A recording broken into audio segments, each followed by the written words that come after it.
Police अपनी duty करने में नाकाम है, वो खुद मानता है कि वो अपना फर्ज अदा नहीं कर पाएगा, तो कायदे से वर्दी में जिसने बयान दिया है उसके खिलाफ तो सीधी कार्रवाई पुलिस मुख्यालय से हो जानी चाहिए। जिसने ये कहा है कि हम सीधे ऊपर भेज देंगे, सांसद चुना हुआ प्रतिनिधि, उसके खिलाफ भी हेट स्पीच का मुकदमा दर्ज होना चाहिए, उसको भी सलाखों के पीछे होना चाहिए। और वो भी इसलिए क्योंकि डोनाल्ड ट्रंप या अमेरिका पोल खोल रहे हैं। ये कौन सी पोल है, कैसी पोल पट्टी हमने कर रखी है, हमारी सरकार ने ऐसा क्या कर रखा है जिसके खुलासे का, जिसके खुल जाने का डर सता रहा है सरकार को। इसमें यह भी जोड़ लीजिए, एक आरटीआई लगाई गई थी, दूतावास से जानकारी मांगी गई थी कि 12-13 फरवरी को जब मोदी अमेरिका गए थे तो कौन कौन से एमओयू हुए हैं, कौन से करार हुए, समझौते हुए हैं। दूतावास ने सूचना दी है कि कोई एमओयू नहीं हुआ। बोलता हिंदुस्तान में तमाम दर्शकों का स्वागत है। देश में इस वक्त चर्चा इस बात को लेकर है कि भाई ये टैरिफ क्या चीज होती है, क्योंकि लोग सवाल इसलिए कर रहे हैं कि टैरिफ इसलिए होती है, चीजें महत्वपूर्ण इसलिए हो जाती है क्योंकि अमेरिका के राष्ट्रपति डोनाल्ड ट्रंप इसका जिक्र करते हैं। एक सवाल ये भी उठने लगा कि इस देश के लोगों ने इतनी मेहनत की डोनाल्ड ट्रंप को राष्ट्रपति बनाने के लिए, न जाने कितने हवन हुए, न जाने कितने पोस्टर वायरल किए गए, उनको जबरदस्ती अलग अलग रंग के कपड़े पहनाए गए। प्रधानमंत्री ने पिछले अपने ट्रंप के कार्यकाल में लाने के लिए पिछली बार तो बहुत मेहनत की थी, स्टेडियम भर दिया था। दोस्ती कैसी दोस्ती है ये कि जिस चीज को राज रखना चाहते हैं प्रधानमंत्री मोदी, डोनाल्ड ट्रंप रोज एक वीडियो बनाकर कह देते हैं कि देखिए मोदी जी झुक गए। आखिर चल क्या रहा है? ये क्या विश्व गुरु बनने की लड़ाई है? अमेरिका में डोनाल्ड ट्रंप कह रहे हैं मैं विश्व गुरु हूं, भारत की तरफ से प्रधानमंत्री मोदी ऑलरेडी पहले ही विश्व गुरु बन चुके हैं। तो क्या ये उस पद की लड़ाई है? हमारे साथ वरिष्ठ पत्रकार हैं डॉक्टर राकेश पाठक, उनके साथ चर्चा करेंगे। राकेश जी स्वागत है आपका। शुक्रिया। राकेश जी, डोनाल्ड ट्रंप का नया वीडियो कह दिया कि भारत तैयार हो गया है टैरिफ कम करने के लिए। भारत सरकार की तरफ से कोई आधिकारिक बयान नहीं है इसको लेकर। कब किया गया, कितना किया गया, क्यों किया गया, किस किस चीजों पर टैरिफ कम किया गया, कोई बयान नहीं, किसी तरह का कोई स्टेटमेंट नहीं। लेकिन डोनाल्ड ट्रंप उस चीज को खुलेआम बता रहे हैं। तो क्या जिस चीज को भारत सरकार राज रखना चाहती है, डोनाल्ड ट्रंप उसे बेपर्दा कर रहे हैं? निश्चित तौर पर देश के लिए ये बहुत ही गंभीर चिंता का विषय है कि अमेरिका का राष्ट्रपति व्हाइट हाउस में बैठकर भारत सरकार के नीतिगत विषयों का ऐलान कर रहा है। वो ये नहीं कह रहा कि भारत सरकार से आग्रह किया है या भारत सरकार करने वाली है, वो तो सीधे दुनिया को ये बता रहा है अमेरिका का राष्ट्रपति कि भारत टैरिफ कम करने पर सहमत हो गया है। साथ में वो ये भी कह रहा है कि somebody is exposing him, माने कोई है जो भारत को या नरेंद्र मोदी को बेनकाब कर रहा है। एक्सपोज करना तो बेनकाब होना है, पोल खोलना है। तो ऐसी कौन सी चीज है जिनकी पोल खोल दी है नरेंद्र मोदी की या भारत की, डोनाल्ड ट्रंप ने, जिससे मजबूर होकर हम अमेरिका की इस मनमानी को बर्दाश्त कर रहे हैं। शायद आज तक दुनिया के इतिहास में, भारत तो छोड़ दीजिए, क्या दुनिया में और कहीं हुआ होगा कि किसी देश की रीति नीति, आयात निर्यात की पॉलिसी, टैक्स या टैरिफ लगाने का फैसला वो देश नहीं कर रहा हो, बल्कि अमेरिका फैसला करके और सुना भी दे दुनिया को। कोई बातचीत नहीं हुई, कोई निर्णय नहीं हुआ, या फिर भारत सरकार बताए कि उसने फैसला कर लिया था। पीयूष गोयल जाकर रिपोर्ट दे आए थे, वो बता आए थे कि हम सहमत हैं। तो भाई पहले देश में बताना चाहिए ना। कोई भी नीतिगत घोषणा अगर संसद का सत्र चल रहा हो तो संसद में की जाती है, सत्र नहीं चल रहा है तो सरकार उसके लिए बाकायदा आधिकारिक सूचना जारी करती है, अध्यादेश दिखाती है, कोई प्रेस नोट जारी करती है, कोई प्रेस कॉन्फ्रेंस होती है। सरकार की के पास इतनी सारी एजेंसियां हैं, सूचना प्रसारण मंत्री, विदेश मंत्री, रक्षा मंत्री या खुद प्रधानमंत्री अपने प्रिय समय 8 बजे आ जाएं टीवी पर और बता दें कि अमेरिका को हमने ये टैक्स में राहत दे दी। और डोनाल्ड ट्रंप क्या कह रहे हैं, जिस दिन से राष्ट्रपति बने वो लगातार कह रहे हैं कि भारत ने मनमाने टैरिफ लगा रखे। और प्रेस कॉन्फ्रेंस में मोदी की मौजूदगी में क्या कहा ट्रंप ने कि आप जितना लगाएंगे उतना हम टैक्स लगाएंगे, टैरिफ लगाएंगे, रेसिप्रोकल, बराबर का, ये साथ दे और साथ ले, जैसी करनी वैसी भरनी। प्रधानमंत्री एक शब्द नहीं बोल पाए थे उस वक्त। और अब ये जो घटना हुई है ये देश के लिए बेहद चिंताजनक है। हम कोई अमेरिका की कॉलोनी नहीं है, हम उसका उपनिवेश नहीं है, एक सार्वभौम राष्ट्र है, हमारी सॉवरेनिटी है, हमारी एक स्वतंत्र सत्ता है, लोकतांत्रिक तरीके से चुना गया प्रधानमंत्री है, सरकार है। अमेरिका या डोनाल्ड ट्रंप कौन होते हैं ये फैसला सुनाने वाले? और अगर वे सही बता रहे हैं तो ये देश के साथ धोखा किया है प्रधानमंत्री ने, नरेंद्र मोदी ने, उनकी सरकार ने। देश को झांसे में रखकर, अंधेरे में रखकर अमेरिका के साथ गलबैया कर ली है। अंडर टेबल कौन सी डील हो गई जो देश को नहीं बताई गई? इसमें यह भी जोड़ लीजिए, एक आरटीआई लगाई गई थी, दूतावास से जानकारी मांगी गई थी कि 12-13 फरवरी को जब मोदी अमेरिका गए थे तो कौन कौन से एमओयू हुए हैं, कौन से करार हुए, समझौते हुए हैं। दूतावास ने सूचना दी है कि कोई एमओयू नहीं हुआ। तो जब प्रधानमंत्री के दौरे में कोई समझौता नहीं हुआ, कोई एमओयू नहीं हुआ, तो डोनाल्ड ट्रंप ने किस आधार पर यह ऐलान कर दिया कि भारत टैरिफ कम करने के लिए तैयार हो गया है? और वो भी इसलिए क्योंकि डोनाल्ड ट्रंप या अमेरिका पोल खोल रहे हैं। ये कौन सी पोल है? कैसी पोल पट्टी हमने कर रखी है? हमारी सरकार ने ऐसा क्या कर रखा है जिसके खुलासे का, जिसके खुल जाने का डर सता रहा है सरकार को?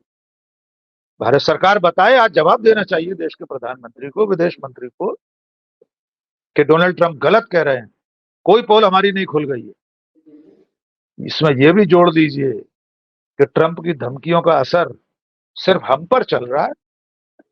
चीन ने तो कह दिया कि जैसा भी वॉर लड़ना हो तैयार है हमको, टेरिफ वॉर, ट्रेड वॉर, दूसरी तरह का कोई युद्ध लड़ना हो तब भी हम तैयार हैं। मैक्सिको ने कह दिया, कनाडा ने कह दिया। डोनाल्ड ट्रंप को अपना आदेश स्टे करना पड़ा, स्थगित करना पड़ा 1 महीने के लिए। और एक हम हैं, हम विश्व गुरु हैं। आपने सही कहा, विश्व गुरु बनने की लड़ाई चल रही है।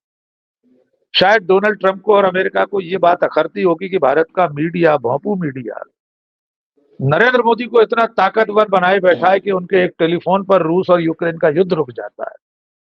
वे विश्व गुरु हैं, वे दुनिया के सबसे लोकप्रिय नेता हैं। हो सकता है इस सारे कुप्रचार को सुनकर, देखकर ही अमेरिका अब इस तरह की घुड़कियां हमें दे रहा है, और सरकार मौन है, खामोश है, कोई प्रत्युत्तर नहीं दे रही है। ये ज्यादा चिंता की बात है। जी शाकिर।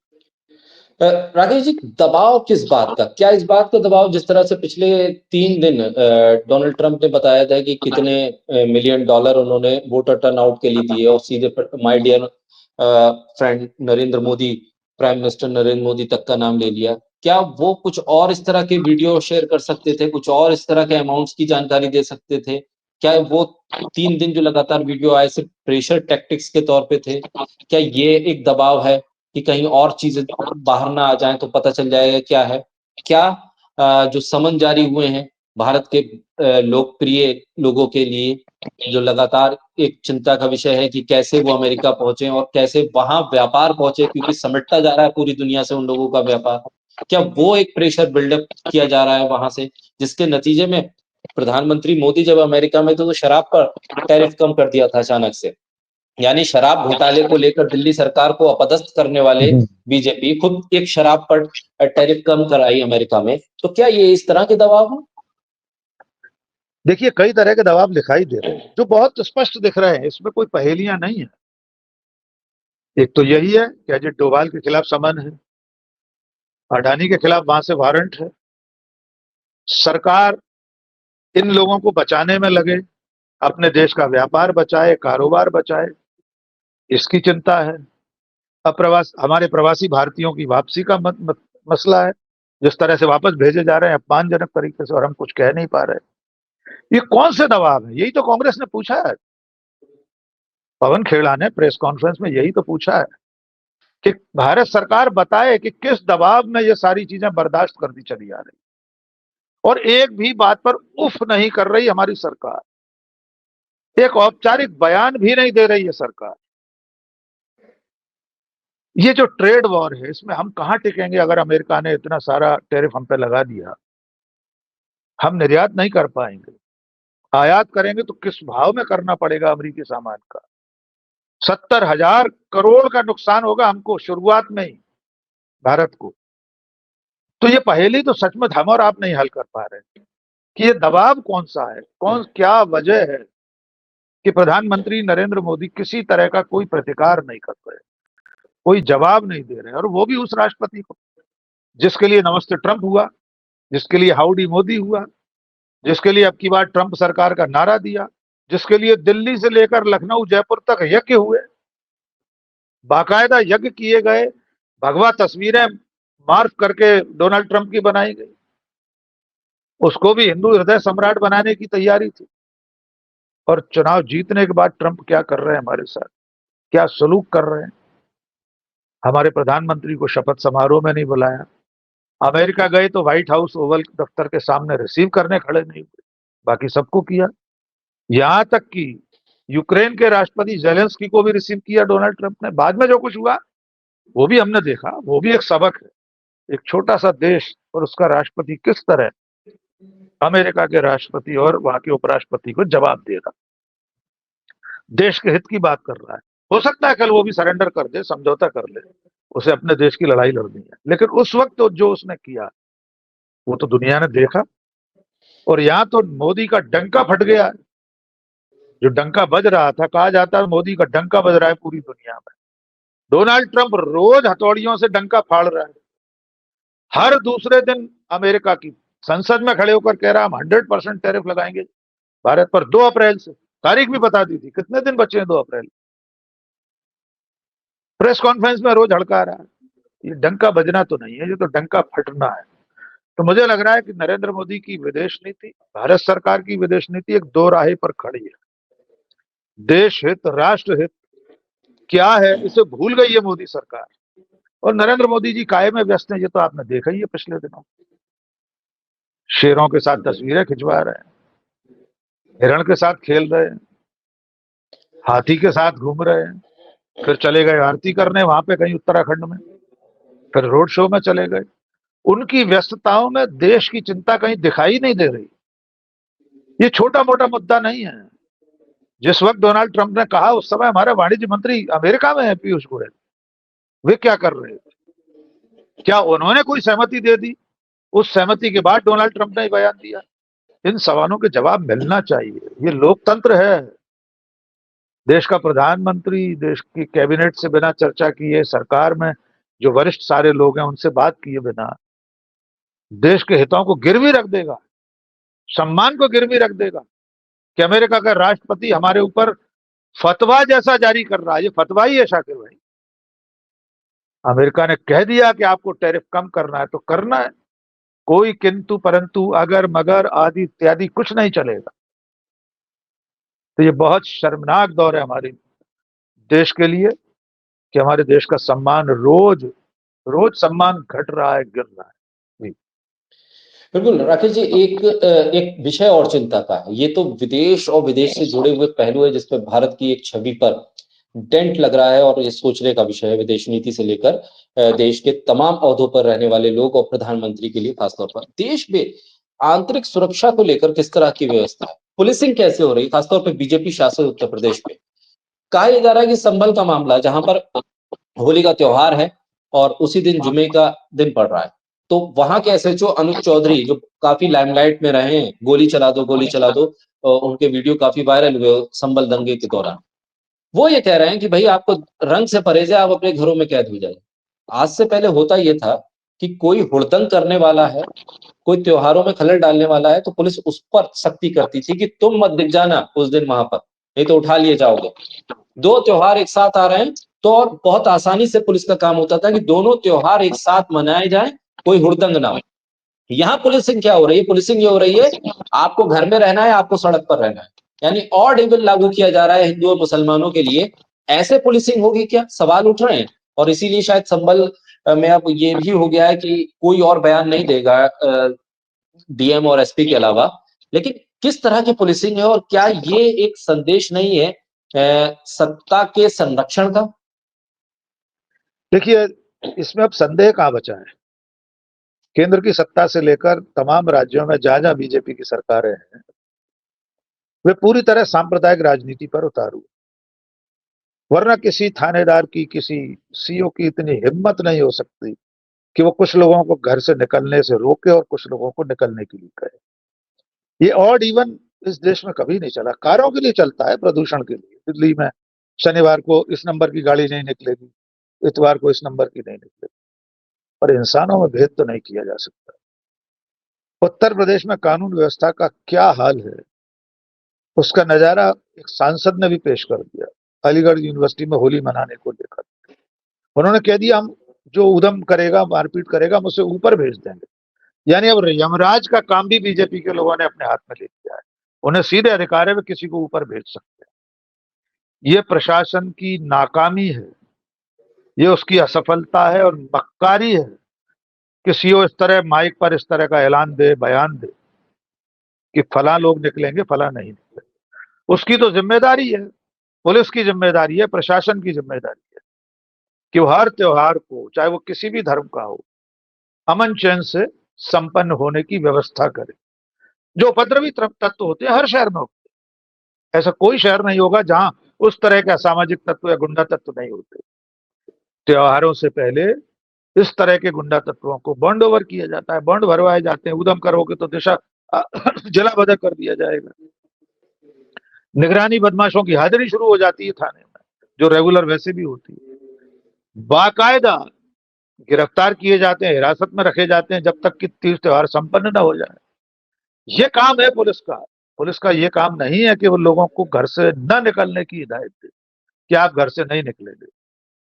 अरे अगर कोई उपद्रव करे, वो किसी भी धर्म का हो, आप उसके खिलाफ कार्रवाई किए, आपके कीजिए, आपके पास अधिकार है।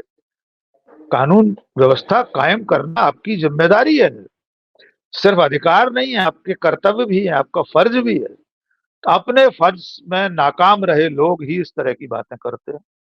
और इस सब के पीछे सिर्फ एक सोच है कि जो सत्ता में बैठे लोग हैं, जो पूरी तरह सांप्रदायिक सोच के लोग हैं, जिनके लिए उर्दू भाषा भी कठमुल्ला बनाने वाली भाषा है, उन्हें खुश करने के लिए, उन्हें संतुष्ट करने के लिए वर्दी में अगर लोग ऐसा करने लगेंगे या प्रशासन की दूसरी कुर्सियों पर बैठे लोग ऐसा करने लगेंगे, तो हमारे समाज का ताना बाना बिखर जाएगा, प्रशासनिक व्यवस्था ध्वस्त हो जाएगी।